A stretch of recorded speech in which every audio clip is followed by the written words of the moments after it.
In this lecture, I will discuss the end of Egypt as an independent kingdom after a remarkable 3,000-year run.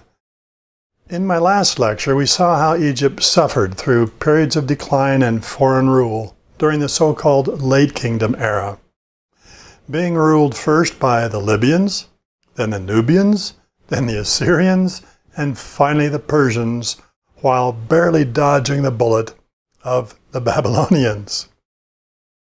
Crushed beneath the boot of a predatory Persia, they welcomed an unlikely savior, Alexander the Great, a foreigner from the far distant mountains of Mesopotamia north of Greece. He did drive the hated Persians out, but the respite was brief as within 3 decades, Egypt became the possession of a Hellenistic ruler, Ptolemy Soter, a friend and general of Alexander. The Ptolemies will become the last dynasty of Egypt, before Egypt will fall before the might of Rome, and become not much more than the breadbasket of an empire. The Ptolemaic Dynasty is often referred to as a Greek dynasty, but in reality, it was a Macedonian dynasty wrapped in a Greek culture. I will look at the founding of Alexandria, a city that went on to become one of the greatest cities in the Western world, and a center of great learning and scholarship and science, with its world-famous library, and its wonder of the ancient world, the Lighthouse of Alexandria. Then I will wrap up our history of Egypt with the infamous love affairs of Cleopatra, the last pharaoh of Egypt, a queen of exceptional influence, and how Rome came to the doorstep of Egypt.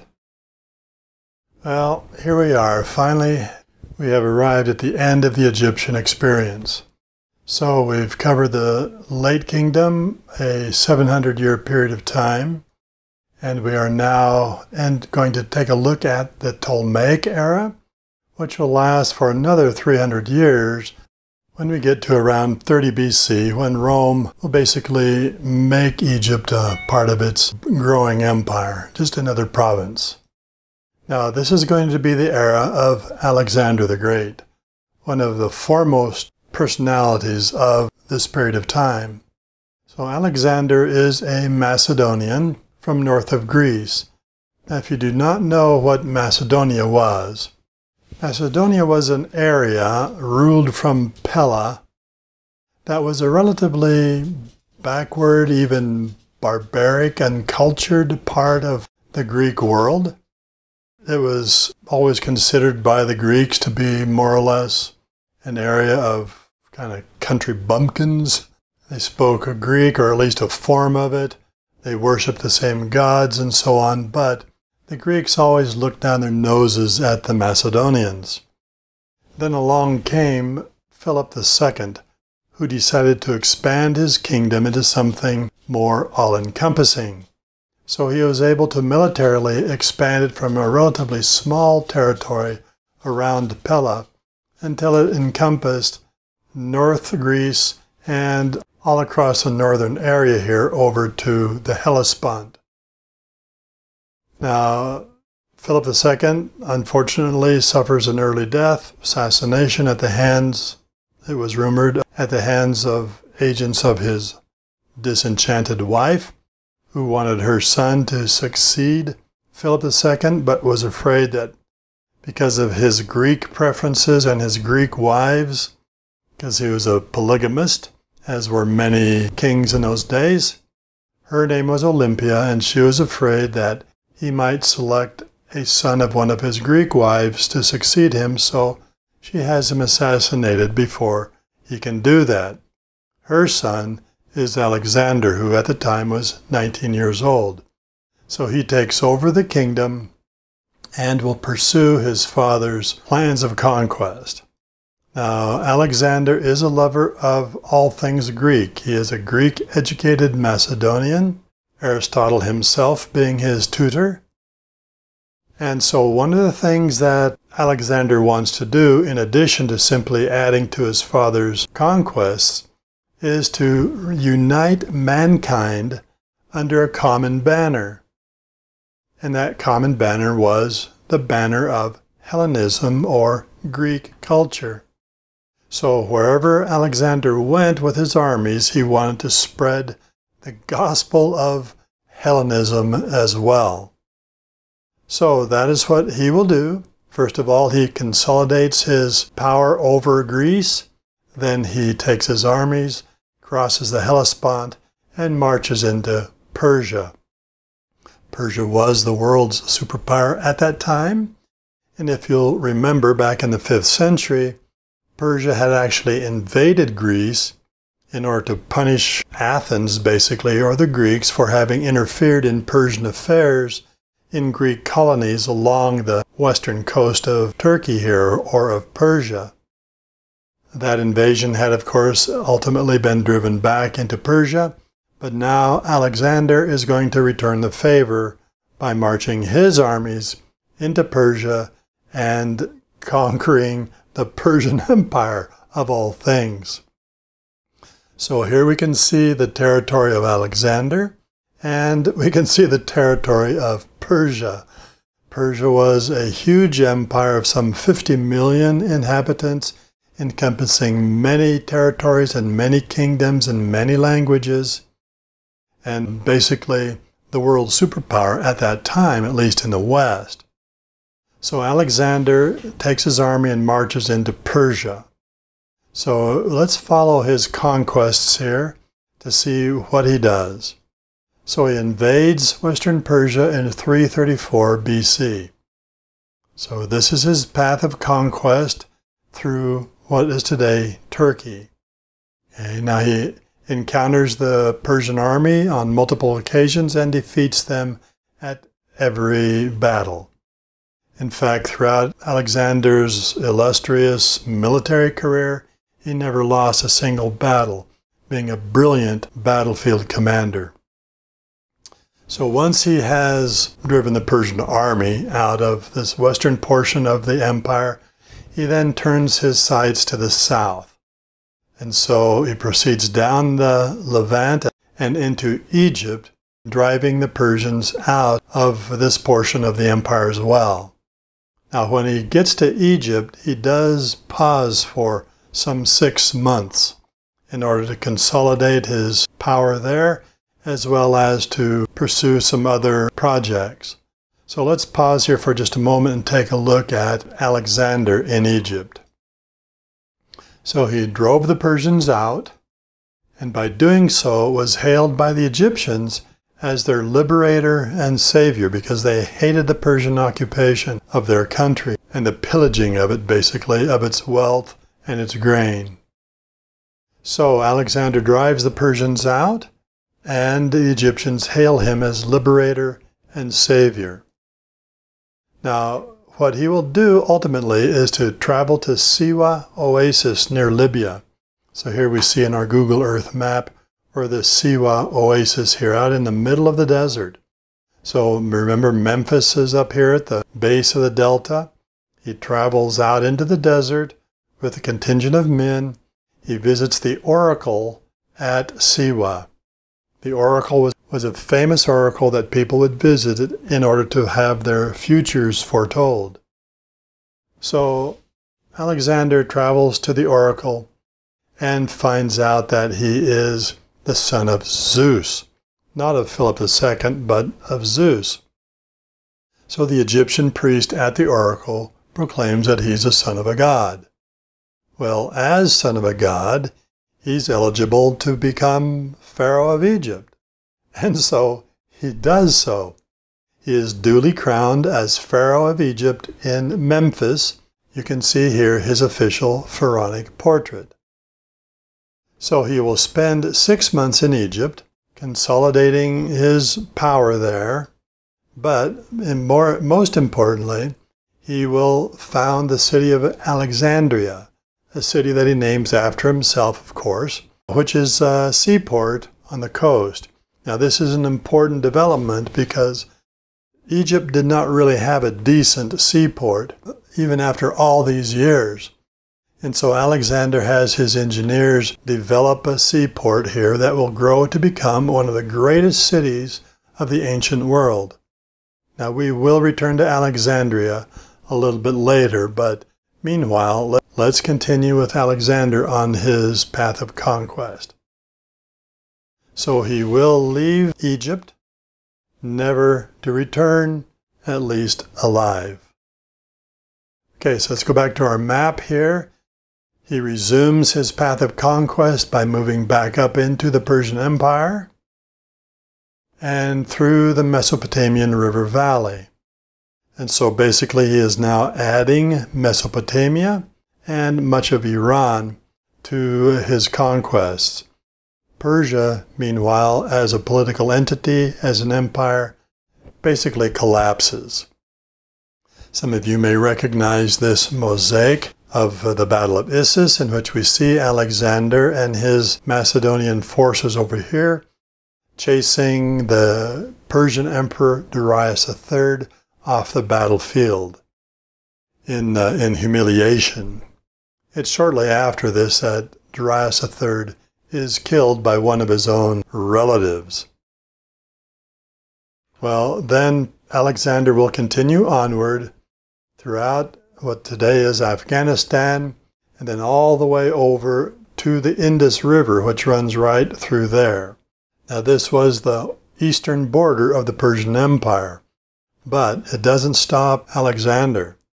He crosses the Indus River with his forces and confronts several Indian armies. Some of the most difficult battles that he fought during his entire campaign are fought against Indian armies. But he defeats them. He is victorious, even at great cost. Now, at this point, he suffers what scholars declare to be his only defeat, and that is not at the hands of his enemies, but at the hands of his own men. They've been on campaign for 11 years at this point. They're worn out. They're loaded with treasure. They want to return home and enjoy life after this lengthy campaign. Alexander, it is reputed, wanted to go all the way to China in order to spread the Hellenist doctrine and culture throughout that entire vast area. Now, I doubt that he had any real clue as to how far China was, and he probably never could have made it. Needless to say, even as great a general as he was, I don't think he could have made it across all the rest of Asia to reach the Pacific Ocean. Nevertheless, he never got a chance because his men refused to go any further. They wanted to return home. And so Alexander acquiesces. He turns back, and at this point turns southward, takes the rest of the Persian Empire under his control, and heads back to Babylon. Now, it is at Babylon that he takes ill. Today, scholars still debate about what his illness was. Nobody really knows, but in any case, he falls ill and he dies at the tender age of just 33 years of age. Now, as he lay on his deathbed, the problem was who was going to succeed him. Now, he did have a young son, but it was just a toddler. He could not be named heir to this vast territory that Alexander had just conquered. And so, obviously, a strong hand was needed in order to maintain control over this vast area. And so it was reported that as Alexander lay on his deathbed, his commanders gathered around his bed and asked him to whom the empire should go, and reportedly he said, to the strongest. Now this was not a brilliant move on his part, simply because every general or commander of Alexander wanted to control the territories that he left behind. And so what this ended up was to devolve into warfare between the various commanders. Let me show you the kingdoms that will evolve out of the breakup of this great empire. So it was partitioned into 5 great warring, so-called Hellenistic nation-states. Now these nation-states will continue to control this area for the next 300 years or so until Rome comes along to displace them. So Lysimachus takes the home territory around Pella, and his companion Cassander will take Greece. Then Antigonus will take all of Turkey and the northern portion of the Mesopotamian river valley. And then Seleucus will take the lion's share, excluding the portion that was across the Indus, which reverted to Indian control. But he got the lion's share in what will eventually be called the Seleucid Empire. And then, of course, Egypt falls to the control of Ptolemy. Now again, these 5 great Hellenistic kingdoms will be the major force in this area for the next 300 years and will experience some of the grandest expansion of Greek art and culture the world had seen up to this point. Throughout the entire area, the vision of Alexander was realized, at least in part, through the spread of Greek culture and language through this entire area, including Egypt. So let's take a look at Greece/Macedonia in Egypt under the control of Ptolemy. So Ptolemy got Egypt. He was the boyhood friend and general of Alexander. And of course, he only got it through fighting his peers. He was able to seize that particular territory. Now, he founded the Ptolemaic Dynasty. This will be the last Egyptian dynasty before the coming of Rome. So he founds the Ptolemaic Dynasty, which will last for the next 300 years. So here we see his official pharaonic portrait. Now, meanwhile, Alexander's body remained in Babylon for the next 3 years. While political issues were resolved and peace more or less settled over the area, when it was determined to return his body to Pella in Macedonia, where it would be buried. So, meanwhile, 3 years, what do you do with his body? Well, according to Greek chroniclers, it was preserved in white honey inside of a golden coffin. Now, apparently the white honey preserved the body somehow. It wasn't mummified, it was simply preserved in this white honey. So after things settled down in the kingdoms, then it was determined to return his body to Macedonia. And so this gorgeous catafalque had been prepared, this huge wheeled vehicle, along with a grand entourage, was put in motion to take his body up the Euphrates River and back to Macedonia. However, Ptolemy had other plans. So in northern Mesopotamia, Ptolemy hijacked Alexander's funeral cortege and he took it to Memphis. He took the body to Memphis, where he kept it for a year in his coffin. Now, I don't know that we have any information as to whether the white honey was replaced with proper mummification or whatever, but nevertheless, the body remained in Memphis for a year. Then Ptolemy took it to Alexandria, which for all intents and purposes became the capital of Ptolemaic Egypt, and it was entombed there.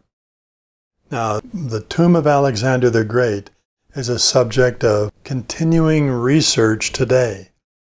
No one knows where the body ended up, and so there are still researchers that are looking for the body in various places, usually around Alexandria somewhere, and so that remains to be found still.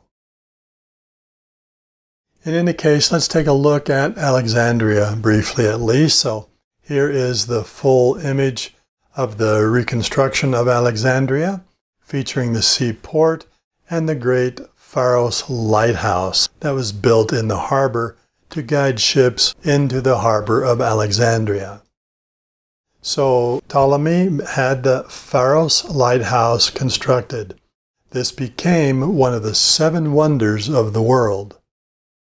It was 423 feet high, so nearly as tall as the Great Pyramid, and the light of a fire that was kept burning up here at the very top of the lighthouse was reflected off of a bronze mirror that rotated, a polished bronze mirror that rotated so that the light from the lighthouse could be seen for as far as 30 miles out to sea, guiding ships into this great port.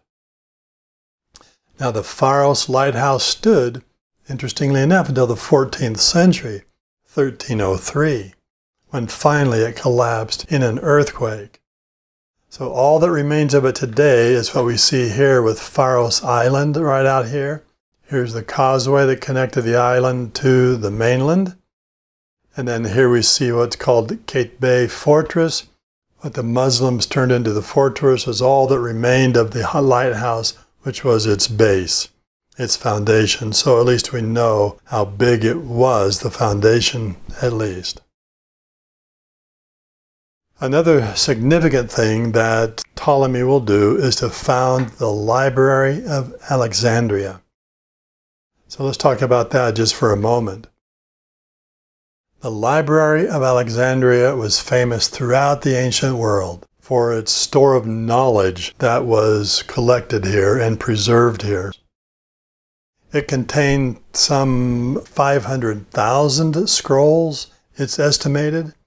Because remember, no books in those eras, in those days, right? It was all on papyrus scrolls.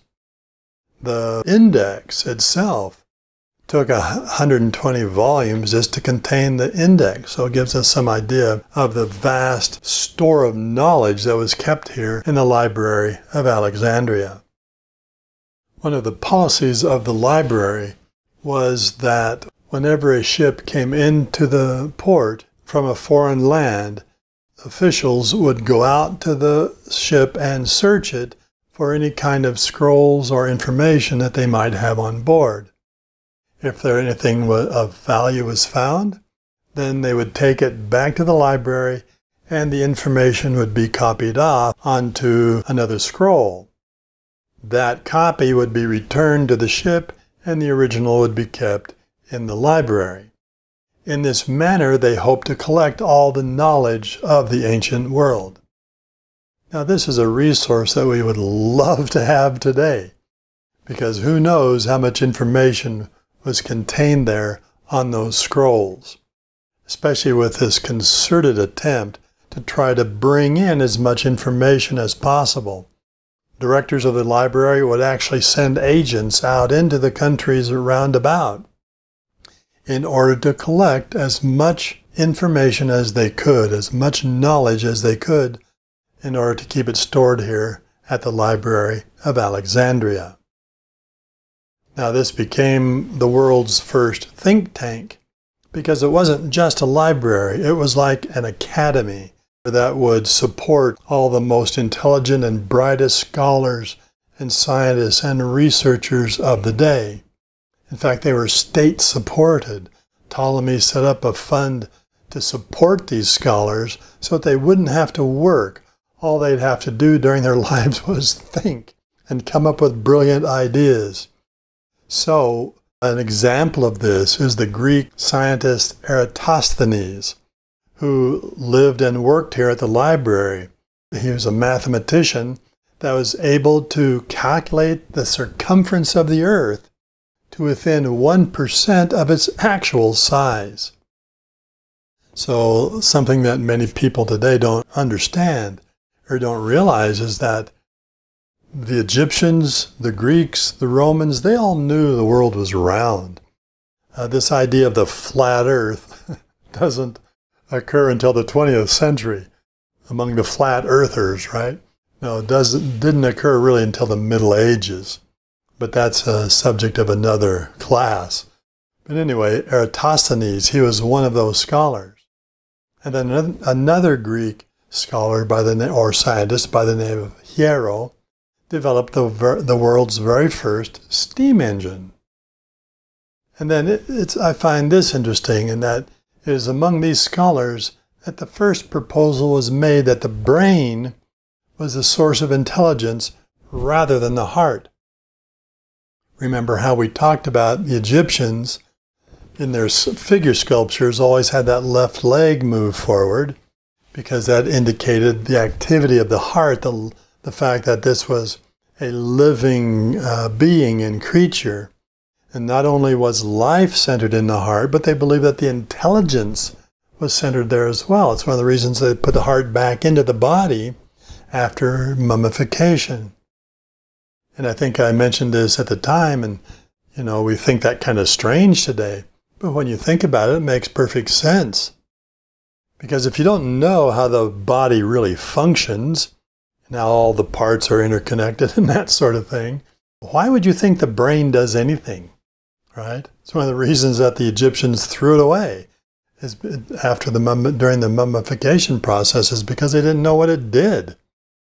As far as being the source of intelligence, it made more sense that the heart was the center of that function, because when you get excited or when you get frightened, what reacts in your body? Did your brain do anything? No, it just sits there like a lump on a log. But the heart reacts immediately. So that must be the source of our thinking, our intelligence, and so on.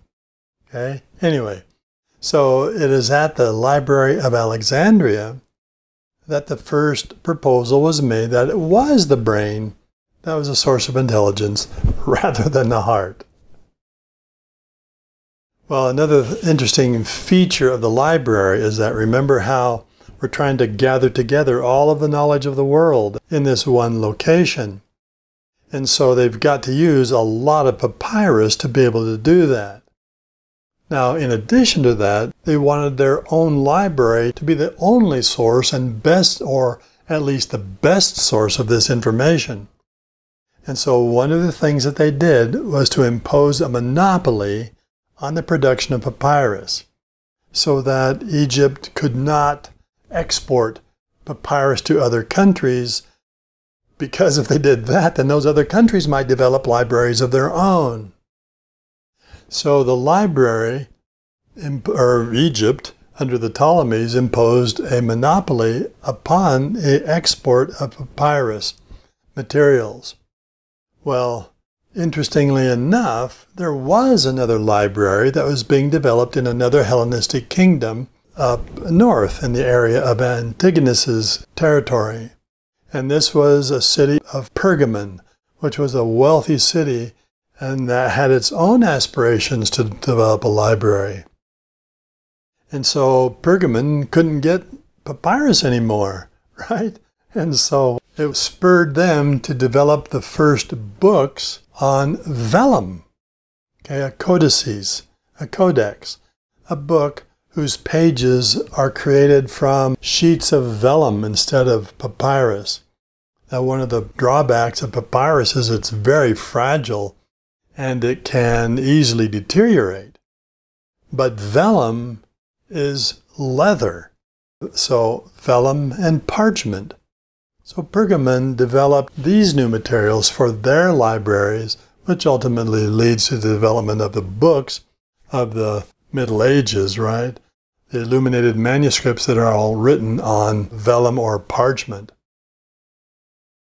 In any case, the library, tragically, was ultimately destroyed by fire, and all of this knowledge was lost forever.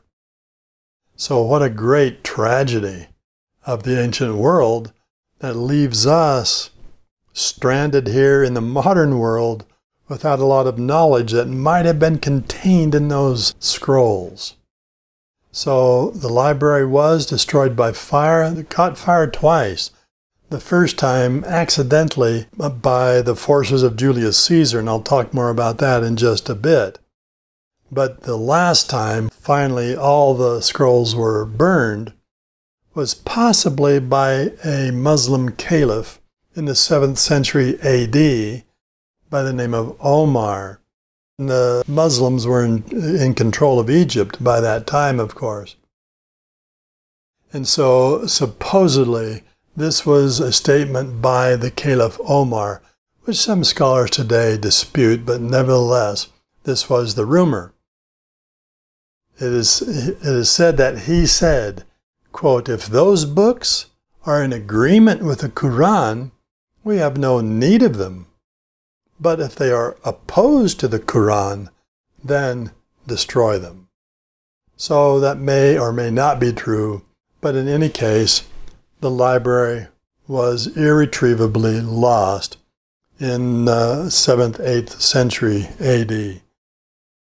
Too bad that we no longer have that great treasure of knowledge available for us today, because we may know a lot more about the ancient world that we're just guessing about today because of the loss of knowledge. Okay, back to our look at the Ptolemaic Dynasty. So let's look briefly at the Ptolemies. Now, the Ptolemies were not especially the best sort of people, as it turns out. But again, absolute power corrupts absolutely, it is said, and we certainly see that here in many ways under the Ptolemies as they ruled Egypt. Now, they will establish their capital in Alexandria, and the thing that's rather interesting about that is that none of the Ptolemies, with the exception of one, will ever leave Alexandria, never touring Egypt, never inspecting the territories over which they ruled. They remained in this urban center of Alexandria, and not a single one, with the exception of one, learned Egyptian. Spoke only Greek, right? So, gives us a little sense of the Ptolemies and their mindset toward their kingdom.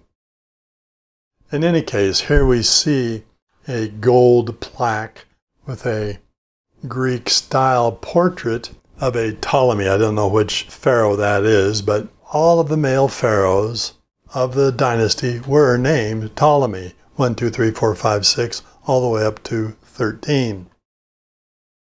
Interestingly enough, all of the queens had one of 3 names. Now remember, in the typical fashion of a pharaoh, the Ptolemies are marrying their sisters or their nearest female relative. Okay? So all of those queens had one of 3 official names, either Arsinoe, or Bernice, or Cleopatra. So here's a few notable Ptolemies. I'm not going to go through the whole list of 13 of them, but I just want to make note of a few of them that had kind of interesting things associated with their rule. So, Ptolemy II, the son of Ptolemy I, he's the one that reputedly commissioned what's called the Septuagint. So the Septuagint is the Old Testament, which had been written in Hebrew, is at this point translated into Greek.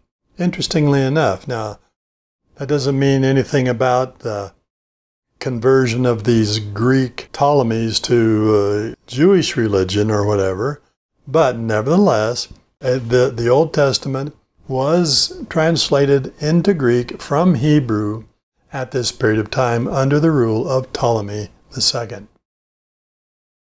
Ptolemy III, he built this temple at Edfu, the facade of which we have looked at a couple of times because it's so beautifully preserved. It gives us an idea of what pylon temples were like.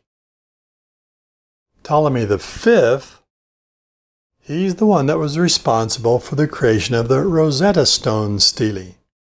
In other words, he built a temple and then commemorated it with this Rosetta Stone inscription. And so it is a consequence of Ptolemy V that we are able today to understand hieroglyphics. Okay, so he had the stele inscribed in 3 scripts. Hieroglyphs, as you know, from on the top, Demotic in the center, and then at the bottom, Greek. Why Greek? Because this is a Greek-speaking dynasty.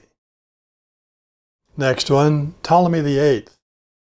His nickname was Physicon, a Greek term, physicon, which basically, loosely translated, means fatty. So apparently a number of these Ptolemies, these pharaohs, were rather overweight because of their fine living and leisure time that they have for their lives. They're not out on the battlefield, these guys. They're lounging around the palaces in Alexandria. So Ptolemy VIII married his sister, okay, as is usual, and his niece. Now, for whatever reason, he angered the citizens of Alexandria. Now remember, the majority of those citizens were Greeks, right? There were Egyptians there as well, but it's a Greek city at this point. So, for whatever reason, Ptolemy angers the citizens of his city, and they force him to flee to Cyprus, the island of Cyprus, in face of their opposition. Now, while he was gone, his wife took advantage of his absence and took over control of government. Well, I don't know whether she intended to make her control permanent or not, but nevertheless it angered her husband. And so what he did was that for her birthday, apparently their son had gone with him to Cyprus, he sent her the dismembered body of her son. So, many scholars and people look at these Ptolemies and see a rather degenerate sort of people in many ways. And Ptolemy VIII, obviously, one of those. So then we get to Ptolemy IX. Now he is strapped for cash, and so for whatever reason. And so he will take Alexander's coffin, which is being kept at a shrine in Memphis at this time, and it's solid gold, remember. So he removes the body, melts the coffin down for the value of the gold, and then places the body into a so-called crystal coffin. Now it's that crystal coffin that researchers are trying to find today. The gold one's long gone, but the crystal one is the one that became his final resting place, buried wherever, who knows, today. Then we get to Ptolemy X. Now Ptolemy was one of those physicons. He was so obese that he literally could not walk on his own. He had to be carried everywhere he went. Then Ptolemy XI. Now this is the last of the legitimate Ptolemies. He's not the last Ptolemy, but he's the last of the legitimate ones. Now he marries his aunt, apparently doesn't have a sister that's available, so he marries his aunt, then didn't like her all that much apparently, because then he murders her. Now this angered the citizens again. Here's another Ptolemy that's angering his citizens. So this so angered the citizens that they actually lynched him. All right, so now we get to Ptolemy XII. The lynching of Ptolemy XI opens the way for Ptolemy XII to take over. Now here is his official portrait. His nickname is Auletes, which translates as flute player, which is kind of a derogatory term that was given to him by his citizens. Now, he is the Ptolemy that was responsible for bringing Rome to Egypt for the first time. Now, eventually, Rome is going to conquer Egypt, make it a part of the Roman Empire. But before Ptolemy XII, Rome perhaps had bought grain or whatever from Egypt, but didn't have any political influence there. Well, that's going to change with Ptolemy XII. Now, the way that happens is that he was illegitimate, so he had no justifiable claim to the throne. He wasn't born of royal parents, and at least not both of them. So the father apparently was royal, but not the mother. So he had no justifiable claim to the throne, at least in the eyes of the citizens. So what he did was to bribe the Romans, a growing power in the West, to recognize his rule. So this was 60 BC, so back him as a legitimate ruler of Egypt. And so Rome agreed to do that in order to have access to Egyptian grain. Okay, so remember, Rome is a growing, a burgeoning society back in the Italian peninsula. It needs to bring in daily loads of grain to keep its people fed for the most part. And that will grow even more serious in later years. But in any case, Rome agrees to back Auletes in order to have access to Egyptian grain, which he promises them. Well, the Greek community of Alexandria are unhappy with the taxes that Auletes used to pay for this bribe. So, of course, he's going to bribe the Romans, give them access to their grain, but also bribe them monetarily. And this is going to be a large bribe, and he's going to lay that burden on the citizens of Alexandria, and they're unhappy with that. They don't want to pay for the bribe to back his claim to the throne. So he's forced to flee to Rome for protection. So while he's gone, his eldest daughter, Bernice, takes the opportunity to seize the throne. Dad's gone, so I'm going to rule Egypt at this point. Well, Bernice will marry a cousin in order to legitimize her reign, a cousin that's in the royal line. So she marries a cousin to legitimize her reign, and then has him strangled the next week. Okay, so she's now the main political force. She can get rid of the justification for her reign. So she has him strangled the very next week. Meanwhile, Auletes, he's in Rome, and he's going to bribe Rome again to return him to the throne. And Rome thinks that he's the individual that they need to support, especially in light of the fact that his daughter is now ruling in Alexandria. So Rome agrees to send him back to Egypt, but this time with troops, okay, to back up his claim. So he sends a military contingent along with Auletes, and this contingent will be under the command of one of their rising young generals, commanders, an individual by the name of Marc Antony. Now, so this is where Marc Antony makes his presence known on this interesting end-of-life scenario of ancient Egypt. So Marc Antony.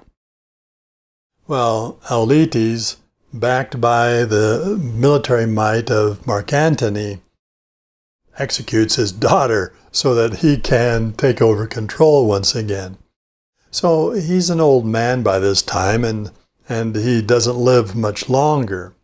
And in his will, he states that his eldest daughter, whoever that's going to be, would rule after him along with her brother. So his eldest daughter and her brother, they will marry and rule Egypt. Well, the eldest surviving daughter by that point was a young woman by the name of Cleopatra. One of those Cleopatras, right? And so this is Cleopatra VII, the famous Cleopatra that we're all familiar with. So Cleopatra VII will be the last pharaoh. So this is, we've taken a look at several female pharaohs in the history of Egypt, most of them having their names erased after their reign, but Cleopatra will be the last and maybe the greatest of the female pharaohs. Hard to determine that for sure. Hard to make a judgment on that, but she will be the last Egyptian pharaoh, even though she's Macedonian. Okay, so this is that only Ptolemy that I referred to earlier to learn how to speak Egyptian. So Cleopatra was more invested in her kingdom than any of her predecessors. So she was the only Ptolemy to speak Egyptian. She was the only Ptolemy to ever travel outside of Alexandria to actually experience and view her kingdom. Now, she was probably somewhat less beautiful than tradition holds. The tradition was that Cleopatra was one of the most beautiful women of the ancient world. Well, in the epic love story of Antony and Cleopatra that was produced by Hollywood decades ago, Cleopatra was played by Elizabeth Taylor, because Elizabeth Taylor considered one of the great beauties of Hollywood. Well, we do have a portrait of Cleopatra, and here it is. So maybe somewhat less beautiful than tradition holds. Nevertheless, she exercised great control over the men in her life, as we will see. So, according to her father's will, she had to rule with her brother, and so she marries her younger brother, a young man, a teenager basically, by the name of Ptolemy the 13th. Now, the very first thing that Ptolemy the 13th tried to do was overthrow her. He doesn't want to be second in command here in the shadow of his older sister. And so he tries to overthrow her, and he has some fairly powerful military forces behind his claim. And so Cleopatra leaves Egypt and flees to Syria for safety. Now, the story continues back in Rome. So let's journey back to Rome for just a minute. So Rome, at this point, is in the midst of a civil war between Pompey the Great, we see his portrait here, who was the favorite of the Senate, and Julius Caesar, who was the favorite of the citizens of Rome. Okay, so we got a civil war between the forces of the Senate and the forces of Julius Caesar, Rome's greatest military commander at the time, and a favorite of the citizens. Well, Pompey was defeated in battle and fled to Egypt, which was a Senate stronghold, as we saw with Marc Antony. Marc Antony isn't there any longer, but there is a Roman contingent there. So Pompey is defeated by Julius Caesar on the battlefield, and he flees to Egypt, which is a Senate stronghold pursued hotly by Julius Caesar. So, according to the story, Pompey sails into the harbor at Alexandria, and the Greek commander in the city sends a boat out to pick him up to bring him to the palace. So he goes out with the boat to greet this great Roman military commander. Well, on the way back to shore, the commander figures that he's going to try to curry favor with Julius Caesar, who he knows is coming, by killing Pompey the Great. So he has his head cut off, all right, which he then later will present to Julius when Julius finally arrives.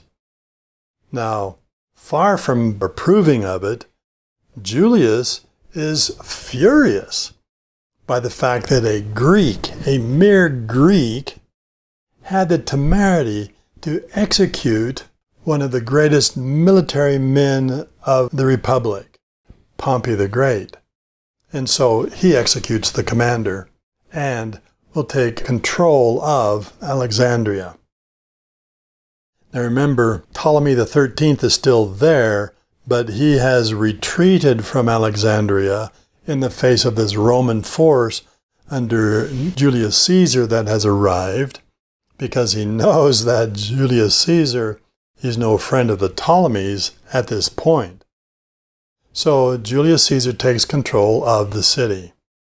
Now it is at this point that Cleopatra, observing affairs from her place of safety in Syria, she now returns to Egypt, and she wants to meet this great Roman commander.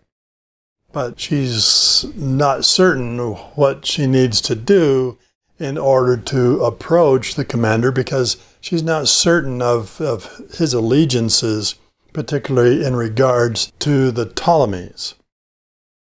So this is the famous episode of her having herself rolled into a rug and then brought into the palace where Caesar was working at the time. And so it is through this stratagem that she is brought into his presence and introduced to Julius Caesar. And you can see him in this painting over here. So, oh my gosh, look at this. Well, it just so happens that Caesar was smitten with her. So she may not have been all that beautiful, but she certainly had an appeal to the men in her life, well, with the exception of her brother, anyway. And so Julius Caesar was smitten with her, this great Roman commander. Well, Ptolemy XIII, he's not done yet. He tries to foment another rebellion, which is a major mistake with the Julius Caesar and his forces in the city. And so Ptolemy XIII mysteriously ends up being drowned in the Nile. And his forces are defeated by Caesar. His military forces are defeated by Caesar's. And it's at this point that that accidental fire starts in the library that destroys a portion of the library and the scrolls. Not all of it, but a portion of it. Then, with Ptolemy XIII out of the way, Cleopatra now marries another brother. She has another younger brother, and she will marry him because she, according to her father's will, she has to rule together with her brother, right? Well, Ptolemy XIII is out of the way, so she has to marry somebody else. She marries her younger brother, who, interestingly enough, disappears shortly thereafter. So, who knows exactly what happened to him? Nevertheless, Cleopatra is now the sole Ptolemy left of the dynasty. Now, Cleopatra is about 18 years of age at this point, so just a teenager, really. But Caesar and her have a strong attraction for each other. They hook up. Caesar is 53 at this point. He has a wife back in Rome, but he conveniently forgets that particular fact. And Cleopatra invites him on a tour of Egypt. So they get in their luxury barge and float up the Nile River so that Cleopatra can show him the sights.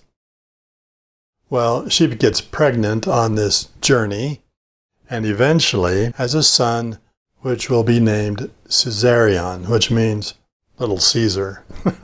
Okay. No connection to the pizza joint, as far as I know. So, Caesarion.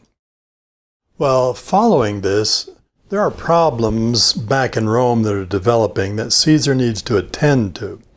And so he returns to Rome and eventually will send for Cleopatra and her son, and then will proceed to celebrate a triumph over Pompey. This is in 46 BC. Now, the Roman citizens are not particularly enchanted by this series of events.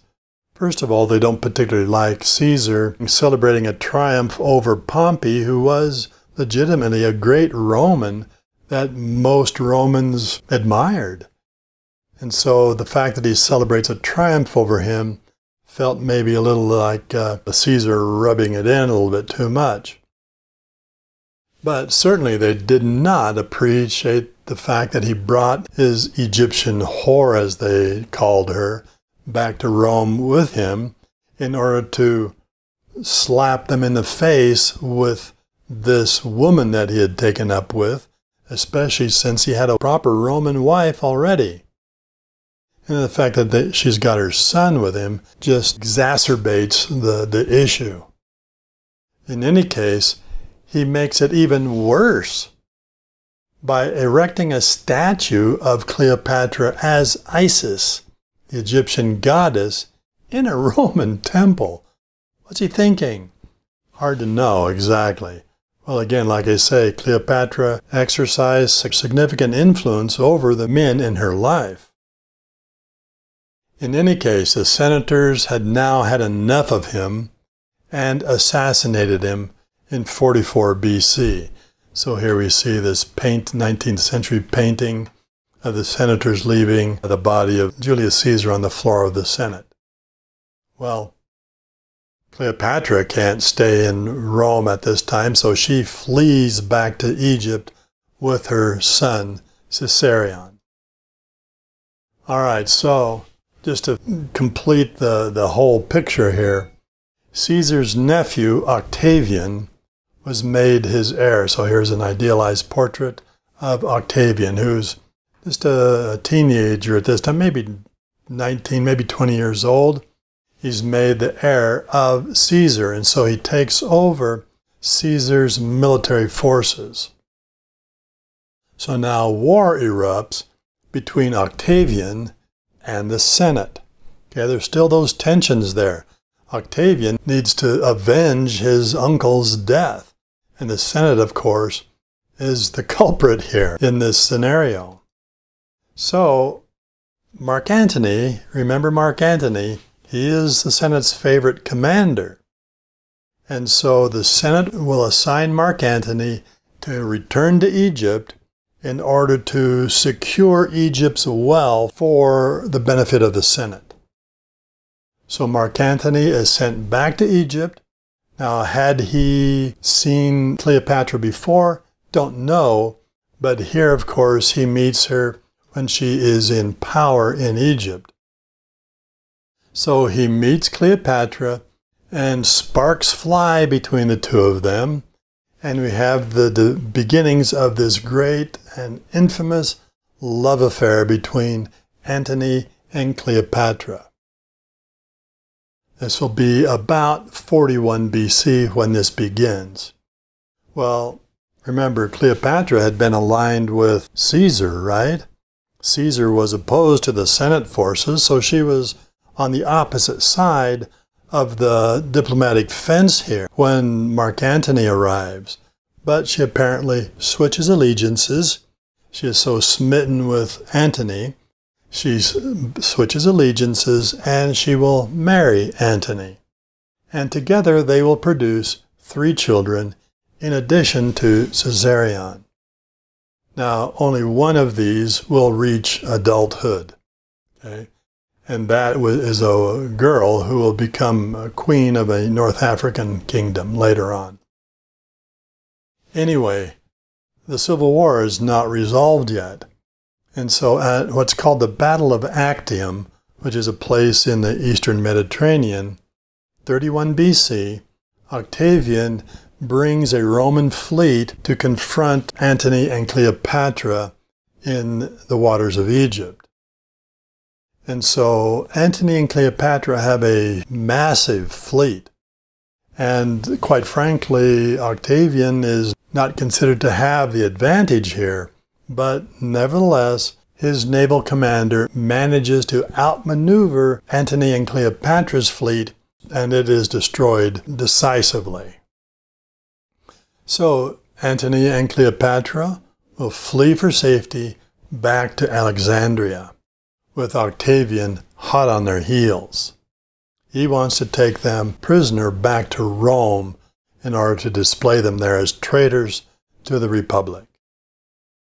So rather than allow that to happen, the two commit suicide rather than let Octavian take them in chains and in humiliation back to Rome.